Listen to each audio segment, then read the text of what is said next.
ప్రభునామంలో మీ అందరికీ ఉదయకాల వందనాలు. ఈ సంవత్సరానికి ఇది చివరి ప్రభుదినం.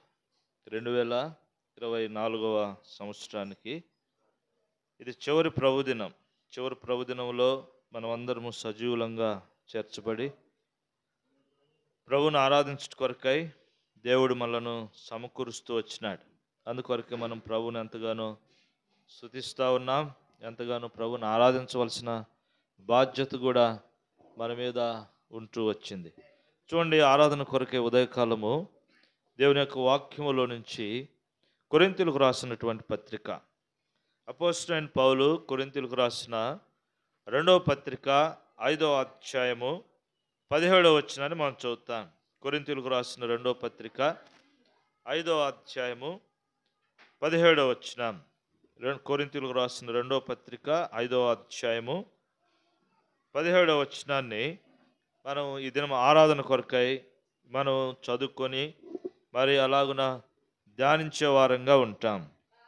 కాగా ఎవడైనను క్రీస్తు నందున ఎడల వాడు నూతన సృష్టి, పాతవి గతించెను, ఇదిగో క్రొత్తవాయెను. పాతవి గతించెను, ఇదిగో క్రొత్తవాయెను. 2025వ సంవత్సరపు సార్వత్రిక సంఘ వాగ్దానంలో కూడా ఇది రెండో మాటగా చెప్పబడతా వచ్చింది.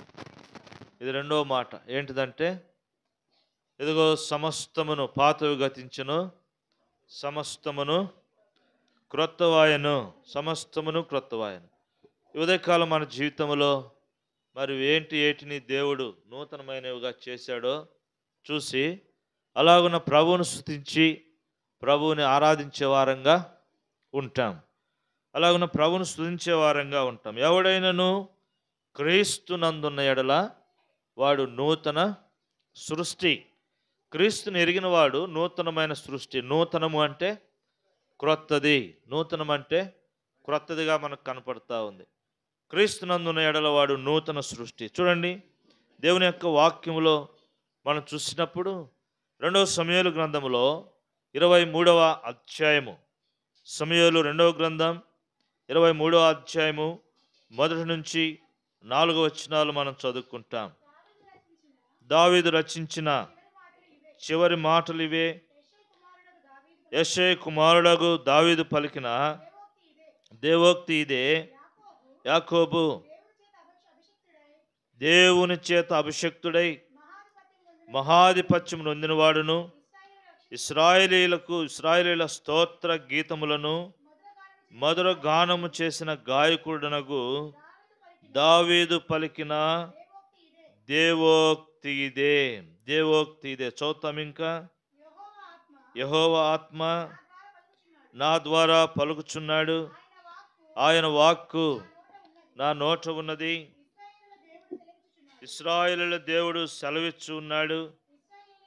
ఇశ్రాయేలీలకు ఆశ్రయ దుర్గమగువాడు నా ద్వారా మాట్లాడుచు ఉన్నాడు. మనుషులను ఏలునొకడు పుట్టును, అతడు నీతిమంతుడై దేవుని యందు భయభక్తులు కలిగి ఏలును. ఉదయకాలపు సూర్యోదయ కాంతి వలను, మబ్బు లేకుండా ఉదయించిన సూర్యుని వలను, వర్షము కురిసిన పిమ్మట నిర్మలమైన కాంతి చేత భూమిలో నుండి పుట్టిన లేత గడ్డి వలను అతడు ఉండును. అతడు ఉండును. ఎవరి గురించి రాయబడింది ఈ మాట? ప్రభువైన యేసుక్రీస్తు వారిని గురించి రాయబడతా వచ్చింది. దావీదు ముందుగా ప్రవచిస్తూ వచ్చినాడు. నూతనమైన సృష్టిని గురించి తను మాట్లాడుతూ ఉన్నాడు. ఇదిగో మనుష్యులను ఏలునొకటి పుట్టును, మనుష్యులను ఏలుటకు ఒకడు పుట్టును. మత్తయి సువార్త 2వ అధ్యాయంలో 21వ వచనం మనం చదివితే, అతడు తన ప్రజలను వారి పాపముల నుండి తానే రక్షించును. అతనికి యేసు అని పేరు పెట్టబడింది కనుకనే తన ఆత్మచేత అభిషేకించును కనుక మరి తనకు రక్షకుడని మరి పేరు పెట్టబడుతుంది. అలాగనే కిందకు వచ్చినప్పుడు తన ప్రజలను వారి పాపముల నుంచి తానే విమోచించువాడు, తన ప్రజలను పరిపాలించు అధిపతి నీలో నుండి వచ్చును, నీలో నుండి వచ్చును. ఇక్కడ మనం చదువుతూ వచ్చినప్పుడు మనుషులను ఏలు నొకడు పుట్టును, అతడు నీతిమంతుడై దేవుని యందు భయభక్తులు కలిగి ఏలును. ఉదయకాలపు సూర్యోదయ కాంతి వలను, మబ్బు లేకుండా ఉదయించిన సూర్యుని వలను, వర్షము కురిసిన పిమ్మట నిర్మలమైన కాంతి చేత భూమిలో నుండి పుట్టిన లేత గడ్డి వలెను అతడు ఉండును. అందుకనే యెషయా గ్రంథం 53వ అధ్యాయంలో మనం చదివితే అక్కడ ఒక మాటను మనం చూడవచ్చు. యెషయా గ్రంథం 53వ అధ్యాయము రండి. యెషయా గ్రంథం 53వ అధ్యాయములో అతడు తండ్రి ఎదుట ఎలాగూ పెరుగుతూ వచ్చాడు అనే మాట మనం అక్కడ చూడగలుగుతాం. ఎండిన నేలలో లేత మొక్క వలెను, ఎండిన భూమిలో మొలిచిన మొక్క వలెను అతడు ఆయన ఎదుట పెరిగెను. ఎలా పెరుగుతా వచ్చాడంట? లేత మొక్కలాగా పెరుగుతా వచ్చాడంట. లేత మొక్క. ఇక్కడ కూడా ఏం రాయబడింది? భూమిలో పుట్టిన లేత గడ్డి వలె, లేత మొక్క వలె ఆయన పెరుగుతూ వచ్చాడని వాక్యంలో మనం చూడగలుగుతాం. కానీ ఎవడైనాను ఇట్టి క్రీస్తునందు ఉంటే వాడు నూతన సృష్టిగా చేయబడ్డాడు. నూతన సృష్టిగా చేయబడుతూ వచ్చాడు. కానీ దేవుడు, మనల్ని సృజించిన దేవుడు మన కొరకై తాను ఈ లోకములో మానవ జన్మనెత్తి జన్మిస్తూ వచ్చినట్లుగా దేవుని యొక్క వాక్యంలో మనం గత వారంలో చూస్తూ వచ్చినాం. కానీ ఆయన లేత మొక్క వలె పెరుగుతూ వచ్చాడు. అందుకొరకై మనం ఆయనను స్తుతించి ఆరాధించే వారంగా ఉంటాం. ఆయన యందు మనలను నూతన సృష్టిగా, ఆయన యందు మనలను నూతన సృష్టిగా ఆయన చేస్తూ వచ్చినాడు. ఈ నూతన సృష్టి అన్నప్పుడు ఒక వ్యక్తిని గురించి జ్ఞాపకం చేసుకోవాలి. నికోదేము అనేటువంటి ఒక వ్యక్తిని గురించి జ్ఞాపకం చేయబడాలి. ఒకసారి ప్రభువారు అన్నాడు, ఒకడు ఆత్మ మూలముగాను నీటి మూలముగాను జన్మింపకపోతే వాడు పరలోక రాజ్యములో ప్రవేశింపలేడు అన్నాడు. అప్పటికి ఈయనకు 70 సంవత్సరాల వయసు. ఈ 70 సంవత్సరాల వయసులో ఈయనకు ఒక అనుమానం వచ్చింది. నేను ఎలాగూ మళ్ళా వెళ్ళి తల్లి గర్భంలోనికి వెళ్ళి నేను ఎలాగూ తిరిగి జన్మింపగలను అని ఆ యొక్క అనుమానాన్ని ప్రభు దగ్గర అడుగుతూ వచ్చినాడు. అడుగుతూ వచ్చినప్పుడు ఈ మాట చెప్పాడు, ఒకడు ఆత్మ మూలంగాను నీటి మూలముగాను జన్మించాలి. ఆత్మ మూలముగా, ఆత్మ చేత అభిషేకించబడి జన్మించేవాడుగా ఉండాలి. వాక్యము చేత అభిషేకించబడి జన్మించేవాడుగా ఉండాలి. ఇంకో మాట కూడా మీకు జ్ఞాపకం చేయాలి. యోహాను అంటాడు, నేను నీటిలోను మరి ఆత్మలోను బాప్తిసం ఇస్తా ఉన్నా, నాకంటే వెనక వచ్చువాడు పరిశుద్ధాత్మ అగ్నిలోను బాప్తిసం ఇచ్చును కదా. అగ్ని, పరిశుద్ధాత్మ అగ్ని. అగ్నిని 2 సందర్భాల్లో మనం ఉపయోగించవచ్చు. ఎందుకంటే ఇర్మీయా గ్రంథం 29వ అధ్యాయంలో అంటాడు, నా మాట బండను బద్దలు చేయు సుత్తి వంటిది కాదా అంటూ, నా మాట అగ్ని వంటిది కాదా అంటాడు. ఇంకో మరి అపొస్తలుల కార్యములు 2వ అధ్యాయంలో చూస్తే అది ఆత్మను కూడా సూచిస్తూ ఉంది. ఆత్మను కూడా సూచిస్తూ ఉంది. ఏంటిదంట? దేవుని యొక్క ఆత్మ విభాగింపబడి అగ్ని నాలుకల వలె వారి మీద ఉరాలుతూ వచ్చింది. కానీ ఏది ఏమైనప్పటికీ దేవుడు యొక్క ఆత్మ చేతను, వాక్యము చేతను మనము అభిషేకించబడిన ప్రజలంగా ఉండాలి. అందుకని యోహాను సువార్త 4వ అధ్యాయము 24వ వచనములో ఆయనను ఆరాధించువారు ఆత్మతోనూ సత్యముతోనూ ఆయనను ఆరాధించాలి. అట్టి వారు కావాలని ఆయన ఏం చేస్తూ ఉన్నాడంట? అట్టి వారు కావాలని ఏం చేస్తూ ఉన్నాడంట? ఆయన కోరుకుంటా ఉన్నాడు. అట్టి వారు కావాలని వెదకుతూ ఉన్నాడు. ఎవరు తన ఆత్మ చేత అభిషేకించబడ్డారు, ఎవరు పరిశుద్ధాత్మ చేత అభిషేకించబడ్డారు, ఎవరు దేవుని యొక్క వాక్యం చేత నింపబడిన వారై, దేవుని యొక్క వాక్యం చేత నింపబడిన వారై వారు ప్రభుని ఆరాధించేవారుగా ఉండాలని ప్రభు కోరుతూ ఉన్నాడు. అందుకే ఎవడైనాను క్రీస్తునందున్న ఎడల అనగా ఈ యొక్క నూతన సృష్టి యొక్క అనుభవంలోనికి మనం చూసినప్పుడు ఎవరైతే ఆత్మచేతను మరియు నీటి మూలముగాను జన్మించారో తిరిగి వారు నూతన సృష్టిగా మనకి కనపడుతూ ఉన్నారు. వారి జీవితంలో పాతవి గతించను. పాసోవర్ మరి పాత సంగతులన్నీ కూడా గతించిపోతూ ఉన్నాయి. సమస్తమును నూతనమైనవిగా చేయబడతా ఉన్నాయి. నూతనం అంటే క్రొత్తవి అని. నూతనం అంటే క్రొత్తవి, సమస్తమును నూతనమైనవిగా చేయబడి. అందుకనే మనం ప్రభువుని ఆరాధించాల్సిన మొదటి సంగతి ఏంటంటే, క్రీస్తు యేసు ప్రభు ఆయన ఈ లోకమునకు మానవ జన్మమునెత్తి నూతన సృష్టిలో ఆయన జన్మించి తిరిగి మనలను కూడా నూతనమైన వ్యక్తిగా చేశాడు, నూతనమైన వ్యక్తిగా చేశాడు. అందుకొరకే మనం ప్రభువుని ఆరాధించే ప్రజలంగా ఉండాలి, ప్రభువుని స్తుతించే ప్రజలంగా ఉండాలి. ఇంకో మాట కూడా నేను జ్ఞాపకం చేయాలనుకుంటున్నాను. రెండవదిగా కీర్తనల గ్రంథం 40వ అధ్యాయము, కీర్తనల గ్రంథం 40వ అధ్యాయము, 40వ అధ్యాయంలో మనం చదివితే ఇక్కడ ఒక మాట 3వ వచనం, కీర్తనల గ్రంథం 40వ అధ్యాయం 3వ వచనం, స్థానకు స్తోత్ర రూపమగు క్రొత్త గీతమును మన దేవుడు నా నోట ఉంచును. ఎలాగొచ్చింది? స్తోత్ర రూపము, క్రొత్త గీతం, నూతనమైన గీతము, నూతనమైనటువంటి వ్యక్తిగా తాను పాడుటకు గల కారణం ఏంటంటే, పై వచనాలు మనం జ్ఞాపకం చేయబడితే అక్కడ ఏం రాయబడిందంటే, పై వచనాలు చదవండి.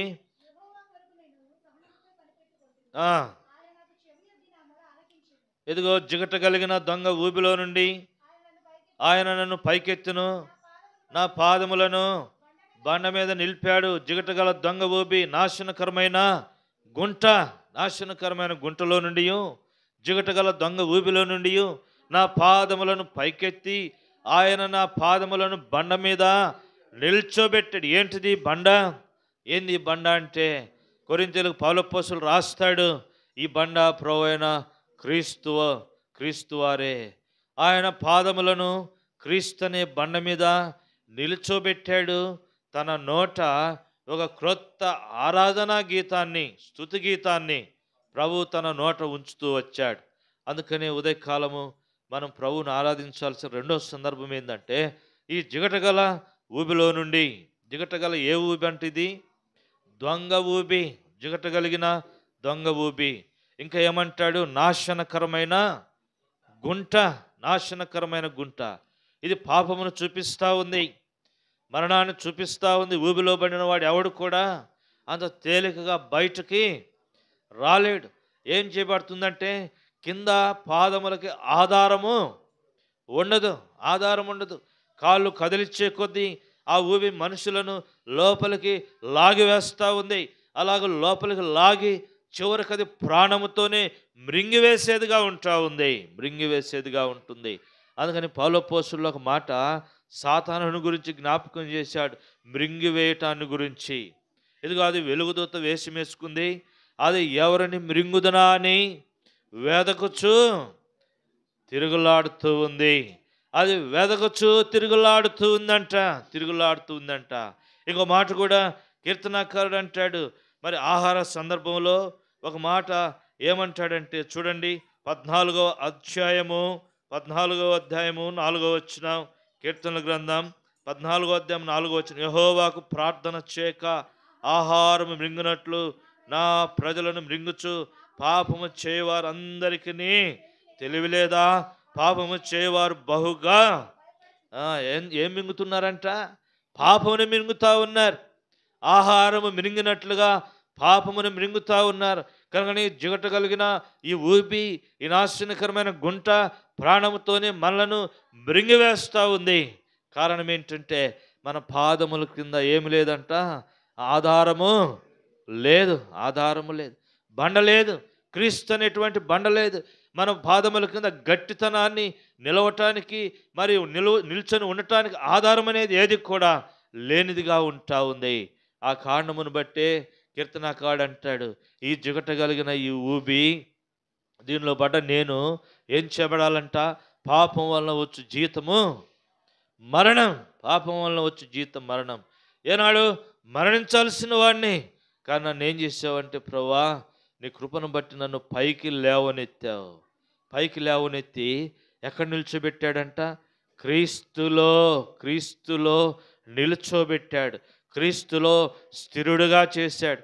క్రీస్తులో కదలని వాడిగా చేశాడు. అందుకే ప్రభువుని ఆరాధించాలి. తనకు స్తోత్ర రూపమగు క్రొత్త గీతం కాగా ఎవడైనాను క్రీస్తునందున ఎడల వాడు నూతన సృష్టి. కనుక నూతనమైన ఆరాధన దేవుడు మన హృదయంలో ఉంచాడు. అందుకే ఉదయకాలము రెండవదిగా ఏం చేయాలంట? ప్రభువుని ఆరాధించాలి. ఒకటి, క్రీస్తులో నూతన సృష్టిగా సృజించబడ్డాం. రెండవది, ఈ జిగట గల దొంగ ఊబిలో నుంచి దేవుడు మనల్ని లేవనెత్తి క్రీస్తుని బండ మీద మన పాదములు ఉంచి తనను ఆరాధించుట కొరకైనా ఒక గీతమును మన నోట ఉంచుతా వచ్చాడు. అందుకే ప్రభువుని ఆరాధించాలి. ప్రకటన గ్రంథంలో కూడా వారు ఆరాధిస్తూ ఉన్న చూద్దాం 5వ అధ్యాయము, ప్రకటన గ్రంథం 5వ అధ్యాయం 10వ వచనం, ప్రకటన గ్రంథం 5వ అధ్యాయం 10వ వచనం చదవండి. తీసిన వారు ప్రభువుని ఆరాధిస్తూ ఉన్నారు.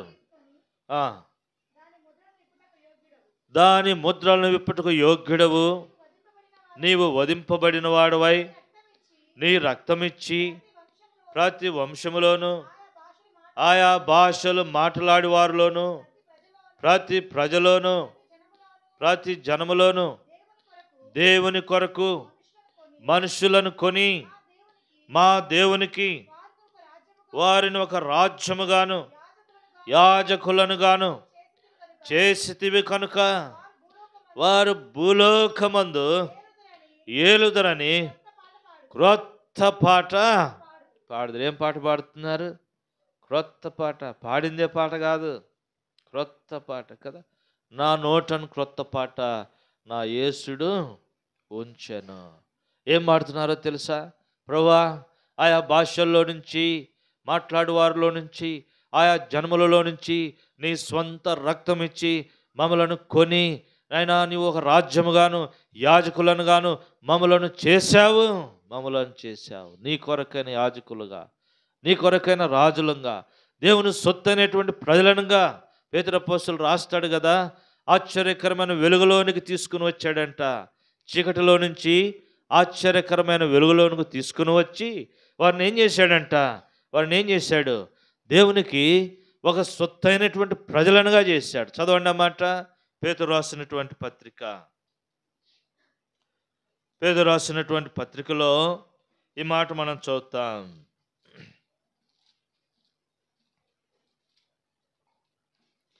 పేతురు రాసిన మొదటి పత్రిక 2వ అధ్యాయము 9-10 వచనాలు.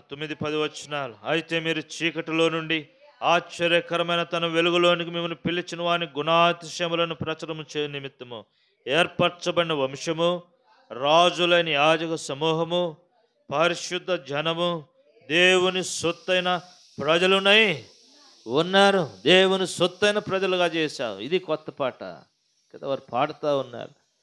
ఆయా వంశములలో నుంచి, ఆయా భాషలు మాట్లాడు ప్రజలలో నుంచి నీవు మమ్మలను ఏర్పరచుకుంటూ వచ్చావు. అంతేకాదు, నీ రక్తము ద్వారా నువ్వు మమ్మల్ని ఏం చేసావు తెలుసా? పరిశుద్ధపరిచావు, పవిత్రులుగా చేస్తూ వచ్చినావు. అందుకే నువ్వు ఏలాలి మమ్మలను ఏలుదురు అని క్రొత్త పాట వారు ఏం చేస్తూ ఉన్నారంట? పాడుతూ ఉన్నారు. గొర్రెపిల్ల సింహాసనం ఎదుట వారు కిరీటములను పడవేసి వారు ప్రభువుని ఆరాధిస్తూ ఉన్నారు. ఉదయకాలం మనం కూడా ఈ భూలోకంలో ప్రభువుని ఆరాధించాలి. దేవుడు నిన్ను నన్ను నూతనమైన సృష్టిగా చేస్తూ వచ్చాడు. మొదటిది, ఆయన మనల్ని క్రీస్తునందు నూతన సృష్టిగా చేశాడు. రెండవదిగా చూస్తే, పాపం అనే జిగట దొంగగలను ఊబిలో నుంచి దేవుడు ఏం చేశాడంట? మనల్ని పైకి లేవనెత్తి ఒక నూతనమైన ఆరాధన గీతమును దేవుడు మన నోట ఉంచుతూ వచ్చాడు. మూడవదిగా ఏం చూస్తూ వచ్చినాం? ఆయా భాషల్లో నుంచి మాట్లాడు ప్రజల్లో నుంచి దేవుడు మనల్ని ఏర్పరచుకున్నాడు, తన రక్తము ద్వారా పవిత్రపరిచాడు. అందుకొరకే ఏలుదురని వారు పాట పాడుతున్నట్లుగా మన జీవితంలో కూడా దేవుడు మనలను ఏర్పాటు చేసుకుంటూ వచ్చినాడు. తన రక్తముతో మనల్ని కడిగాడు, పవిత్రపరిచాడు. యేసు ప్రభువారు మన పాపములను సహించాడు, మన పాపములను క్షమించాడు, మన పాపములను భరించాడు, మన పాపములను కప్పివేశాడు, మన పాపములు సముద్రపు అగాధములు పడవేసి మరన్నట్టుకును జ్ఞాపకం చేసుకొనకుండా ఉంటూ వచ్చాడు. మన పాపముల కొరకైనా ప్రాయశ్చిత్త పరిహారము ఆయన జరిగిస్తూ వచ్చినాడు. మన పాపముల కొరకై శిలువలో మరణిస్తూ వచ్చినాడు. మన పాపములు తుడిచివేస్తూ వచ్చినాడు. మన పాపముల కొరకై తిరిగి ఆయన పునరుద్ధానుడై లేస్తూ వచ్చినాడు. అందుకని యేసు రక్తం ప్రతి పాపమును కడుగుతూ వచ్చింది. ఉదయకాలము ఇదే మన ఆరాధనగా ఉండాలి. నాలుగో సంగతి నేను మీకు జ్ఞాపకం చేయాలనుకుంటున్నాను. 4వ మాట మనం చూద్దాం. యెషయా గ్రంథములో 55వ అధ్యాయము, యెషయా గ్రంథం 35వ అధ్యాయం చదువుతాం. ముందు 35వ అధ్యాయం 9వ వచనం. యెషయా గ్రంథం 35వ అధ్యాయము 9వ వచనం. అక్కడ సింహం ఉండదు, క్రూర జంతువులు దాన్ని ఎక్కవు. విమోచింపబడిన వారై అక్కడ నడుచుదురు. యెహోవా విమోచించిన వారు పాటలు పాడుచు తిరిగి సియోనునకు వచ్చేదారు. ఎవరు పాడతారంట పాటలు? విమోచింపబడిన వారు. ఈ మాట జ్ఞాపకం పెట్టుకోవాలి. విమోచింపబడిన వారు. ప్రకటన గ్రంథం 1వ అధ్యాయం 6వ వచనం. ప్రకటన గ్రంథం 1వ అధ్యాయము 6వ వచనంలో మనం చదువుతా వస్తే, మనలను ప్రేమించుచు తన రక్తము వలన మన పాపముల నుండి మనలను విడిపించిన వానికి మహిమయు ప్రభావమును యుగ యుగములు కలుగునుగాక. ఆమేన్. ఎక్కడి నుంచి విమోచించాడంట? ఎక్కడి నుంచి విమోచించాడంట? మన పాపముల నుండి మనల్ని విమోచించిన వానికి. ఏమి ఇవ్వాలి మనము? ఏమని పాడాలి? మహిమ ఘనత ప్రభావములు యుగ యుగములు నీకే కలుగునుగాక, నీకే కలుగునుగాక. ఇది మన నూతనమైన పాటగా ఉండాలి. విమోచించిన వారు సియోనులో పాడుతూ ఉన్నారు. సియోను అనగా దేవుని యొక్క మందిరము. దేవుని యొక్క మందిరములో దేవుని చేత విమోచించమన్న ప్రజలు వారు ఆరాధిస్తున్నట్లుగా మనకు కనపడతా ఉన్నారు. ఇంకో మాట కూడా జ్ఞాపకం చేస్తాను. కొలసీలకు రాసిన పత్రికలో 1వ అధ్యాయం, కొలసీలకు రాసిన పత్రిక 1వ అధ్యాయము 13వ వచనం, 14వ వచనం, 15వ వచనాన్ని మనం చూద్దాం. కొలసీలకు రాసిన మొదటి పత్రిక, కొలసీలకు రాసిన పత్రిక 1వ అధ్యాయం 13, 14, 15 వచనాలు. ఆయన మనలను అంధకార సంబంధమైన అధికారములో నుండి విడుదల చేసి తాను ప్రేమించిన తన కుమారుని యొక్క రాజ్య నివాసులనుగా చేసెను. ఆ కుమారుని యందు మనకు విమోచనం అనగా పాప క్షమాపణ కలుగుతూ ఉంది. పాప క్షమాపణ కలుగుతుందంటూ ఆయన అదృశ్య దేవుని స్వరూపి అయి ఉండి సర్వ సృష్టికి ఆది సంభూతుడై ఉన్నాడు. ఏలయనగా ఆకాశమందున్నవి భూమి అందున్నవి దృశ్యమైనవి కానీ అదృశ్యమైనవి కానీ అవి సింహాసనములైనను ప్రభుత్వములైనను ప్రధానులైనను అధికారములైనను సర్వమును ఆయన యందు సృజింపబడెను. సర్వమును ఆయన ద్వారా ఆయనను బట్టి సృజించబడుతూ వచ్చినాయి. కింద వచనములు అంటాడు, ఆయన అన్నిటికంటే ముందుగా ఉన్నవాడు, ఆయనే సమస్తమునకు ఆధారభూతుడు. సర్వ సృష్టికి ఆధారమైనటువంటి దేవుడు, సర్వ సృష్టికి ఆది సంభూతుడైన దేవుడు, మన విమోచనకు కారణమవుతూ వచ్చినవాడు, మనలను దేవుని కుమారులనుగా చేసినవాడు, అంధకార సంబంధమైన అధికారము నుండి మనలను విడిపించినవాడు. పాపము నుండి అంధకార సంబంధమైన అధికారము నుండి విడిపించిన ఈ దేవునికి ఏం చేయాలంటే ఉదయకాలము విమోచింపబడిన వారు పాటలు పాడుతూ ఉన్నారు కదా. సియోను పాటలు సంతోషముగా పాడుచు సియోనుకు వెళ్ళెదము. సియోను పాటలు పాడుతూ ఉన్నారు. ఎందుకంటే పాపము నుండి మరణము నుండి చీకటి నుండి విమోచింపబడుతూ వచ్చాం. నీవే సర్వ సృష్టికి ఆధారభూతుడైన దేవుడు. నీవు లేకుండా మేము లేము. ప్రభువా, నీవే మమ్మలను సృజించిన వాడవు, మా సమస్తమునకు ఆధారభూతుడైన వాడవు, నీ కుమారుని ద్వారా మాకు విమోచననిచ్చిన వాడవు. అందుకే ఉదయకాలం ఏం చేయాలంట? ప్రభువుని ఆరాధించే ప్రజలంగా ఉండాలి. ఇంకొక మాట కూడా ఎక్కడి నుంచి విమోచింపబడ్డాం? కీర్తనల గ్రంథంలో ఇంకో మాట కూడా జ్ఞాపకం చేస్తాను రండి. 51వ కీర్తన 4వ వచనం. 51వ కీర్తన 4వ వచనాన్ని మనం చూద్దాం. కీర్తనల గ్రంథం. నీకు కేవలము నీకే విరోధముగా పాపము చేసి ఉన్నాను, నీ దృష్టి ఎదుట నేను చెడుతనమును చేసి ఉన్నాను. కావున ఆజ్ఞ ఇచ్చినప్పుడు 14వ వచనం చదవండి. 14వ వచనం 51:14. దేవా, నా రక్షణకర్తయగు దేవా, రక్తాపరాధముల నుండి నన్ను విడిపించిన దేవుడవు. ఎక్కడి నుంచి విడిపించాడంట? రక్త అపరాధముల నుండి విడిపించాడు. అందుకనే ఎఫెసీయులకు రాస్తాడు, మీ పాపముల చేతను అపరాధముల చేతను చచ్చిన వారమై ఉండగా దేవుడు మనకు విడుదలనిచ్చాడు, విమోచననిచ్చాడు, జీవాన్నిచ్చాడు. అందుకొరకై మనం ప్రభుని ఆరాధించాలి. ఐదో మాటగా ఇంకో మాట నేను జ్ఞాపకం చేస్తాను. చూడండి, కీర్తనల గ్రంథం 30వ అధ్యాయం 11వ వచనం. కీర్తనల గ్రంథం, నా ప్రాణము మౌనముగా ఉండక నిన్ను కీర్తించినట్లు నా అంగలార్పును నీవు నాట్యముగా మార్చు. ఐదో మాట ఇది ఏంటిదంట? నా ప్రాణము మౌనంగా ఉండక నిన్ను ఆరాధించేటట్లుగా నా అంగలార్పును ఏం చేసావంట? నాట్యముగా మార్చావు. పాడుతూ ఉంటాం, దావీదు వాలే నాట్యమాడి తండ్రిని స్తుతించెదము. దావీదు వాలే నాట్యమాడి తండ్రిని స్తుతించెదము. ఎలాగంట? దావీదు ఒక దినాన నాట్యం ఆడుతూ వచ్చాడు. ఎక్కడ ఆడుతూ వచ్చాడు దావీదు నాట్యము? దేవుని యొక్క మందస్సము ఎదుట ఇదిగో మరి సంతోషంతో ఆనందంతో నాట్యమాడుతూ వచ్చినాడు. ఉదయకాలము మన అంగలార్పును మన నిట్టూర్పును దేవుడు నాట్యముగా మార్చాడు. మన గోనెపట్ట జీవితము మార్చబడతా వచ్చింది. అందుకే ప్రభువుని ఆరాధించాలి. మన కాళ్ళను ఎలాంటి కాళ్ళకు చేశాడంట? లేడి కాళ్ళ వలె. నాట్యం ఆడాలంటే ఏముండాలా కదా? చేతులు ఉండాలా, కాళ్ళు ఉండాలి. కొంతమంది కాళ్ళతో అద్భుతంగా స్టెప్స్ వేస్తారు, గెరగెర వేస్తారు కాళ్ళతోనే. వాళ్ళకు కాళ్ళు ఉంటాయి, మనకు కాళ్ళు ఉంటాయి. కానీ మనకంటూ వాళ్ళు బాగా నాట్యం చేస్తారు. మనకు నాట్యం చేయమంటే నాట్యం చేయటమే రాదు కదా. జింకవాలే లేడివలే నా కాళ్ళను చేశాడు, నా అంగలార్పును నిట్టూర్పులను నాట్యముగా మార్చాడు. గోనెపట్ట జీవితము విడిపించబడతా వచ్చింది. అందుకే ఉదయకాలం ఈ నూతనమైన ఆరాధన కాగా ఎవడైనా క్రీస్తునందున ఎడల వాడు నూతన సృష్టి, పాతవి గతించను, ఇదిగో క్రొత్తవాయను.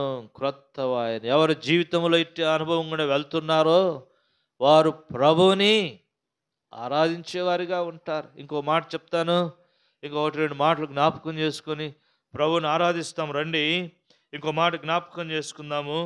సామెతల గ్రంథం 29వ అధ్యాయం 6వ వచనం. సామెతల గ్రంథం 29వ అధ్యాయము 6వ వచనాన్ని మనం చదువుతాము. రండి.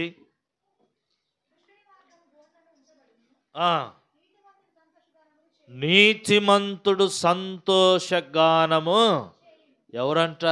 ఎవరంటే సంతోషగానం చేసేది? ఈ నాట్యముతో మరి సంతోషగానం చేసేది ఎవడంట? నీతిమంతుడు. ఆయన యందు విశ్వాసం ఉంచిన ప్రజలు ఆయనను బట్టి సంతోషించేవారుగా ఉన్నారు.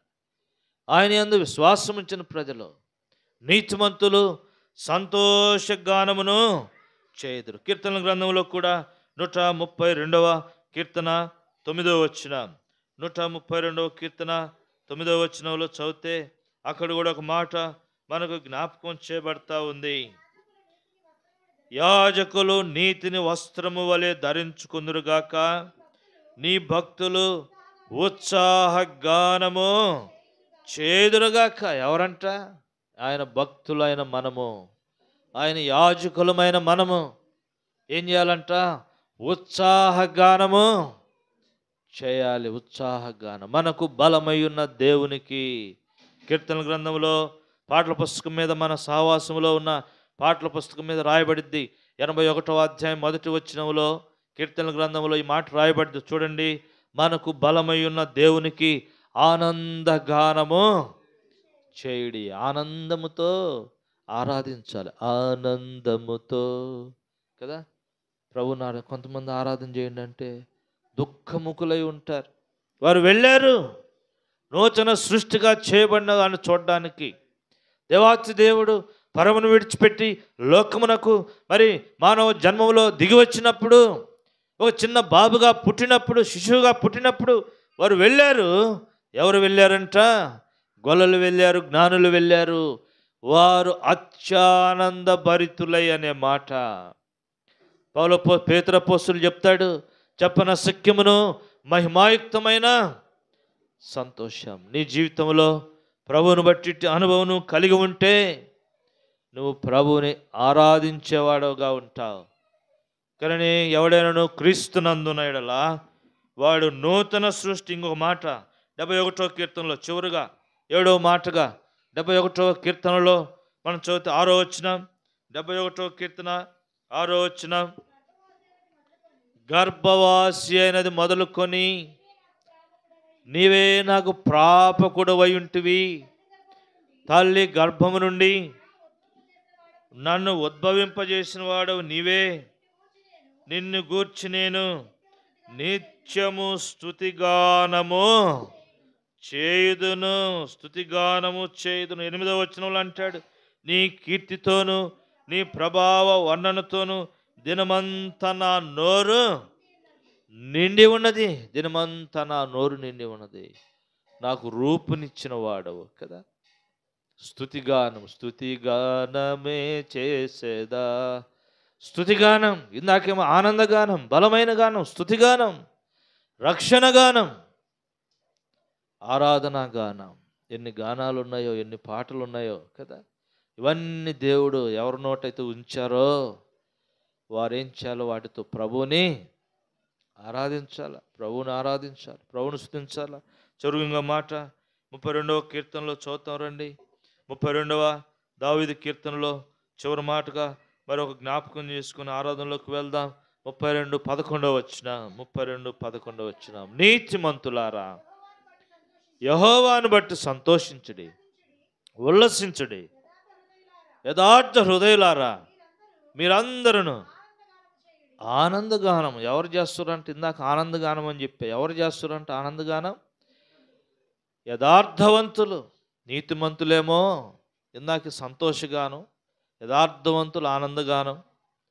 ఏమి ఇంకోళ్ళు ఎవరు చేస్తారంట? స్తుతిగానం. దావీదేమంటాడు? స్తుతిగానం చేస్తూ ఉన్నాడు. కానీ 7 తలంపులు మన హృదయంలో ఉంచుకొని అలాగున ప్రభుని స్తుతించి ప్రభుని ఆరాధించే వారంగా ఉంటాం. కనుకనే మనం 2 కొరింథీ రాసిన పత్రిక 5వ అధ్యాయం 17వ వచనం మరలో ఒక పర్యాయం చదువుతాం. కొరింథీలు రాసిన 2వ పత్రిక 5వ అధ్యాయం 17వ వచనంలో, కాగా ఎవడైనను క్రీస్తునందున ఎడల వాడు నూతన సృష్టి, పాతవి గతించెను, ఇదిగో క్రొత్తవి ఆయను. అటు కృప దేవుడు మనకి అనుగ్రహించునుగాక.